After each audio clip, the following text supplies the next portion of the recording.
India ಫಸ್ಟ್ಗೆ ಮತ್ತೆ ಸ್ವಾಗತ. ಈಗ ಈ ಕ್ಷಣದ ಹೆಡ್ಲೈನ್ಸ್. ಗ್ಯಾರಂಟಿಯಿಂದ ಅಭಿವೃದ್ಧಿ, ದೇಶಕ್ಕೆ ಕರ್ನಾಟಕವೇ ಮಾದರಿ. ರಾಜ್ಯಪಾಲರಿಂದ ಸುಳ್ಳಿನ ಭಾಷಣ ಅಂತ ಕೆರಳಿದ ಕಮಲ ಪಡೆ. ಅಧಿವೇಶನದಲ್ಲಿ ಕಾಣಿಸಿದ ಕೇಸರಿ ಕಲರವ.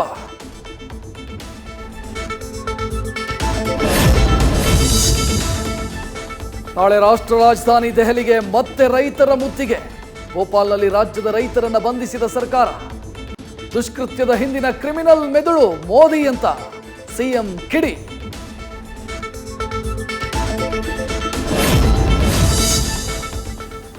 ಪ್ರಧಾನಿ ಕತಾರ್ ಭೇಟಿಗೂ ಮೊದಲೇ ಬಿಗ್ ರಿಲೀಫ್. ಬೇಹುಗಾರಿಕೆಯ ಆರೋಪದಡಿ ಗಲ್ಲು ಶಿಕ್ಷೆಗೆ ಗುರಿಯಾಗಿದ್ದ 8 ಮಂದಿ ರಿಲೀಸ್. ಅಂತಾರಾಷ್ಟ್ರೀಯ ಮಟ್ಟದಲ್ಲಿ ಭಾರತದ ರಾಜತಾಂತ್ರಿಕತೆಗೆ ಗೆಲುವು.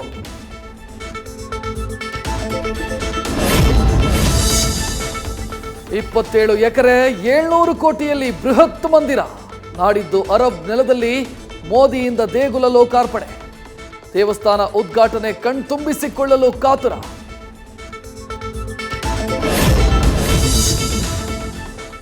ಯಮುನಾ ಎಕ್ಸ್ಪ್ರೆಸ್ ವೇನಲ್ಲಿ ಭೀಕರ ಅಪಘಾತ.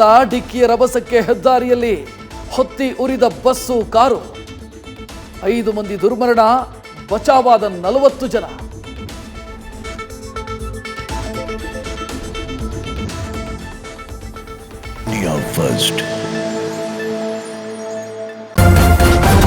ನ್ಯೂಸ್ ಫಸ್ಟ್ ನಿರ್ಭೀತಿಯಿಂದ ನಿಮ್ಮ ಪರವಾಗಿ.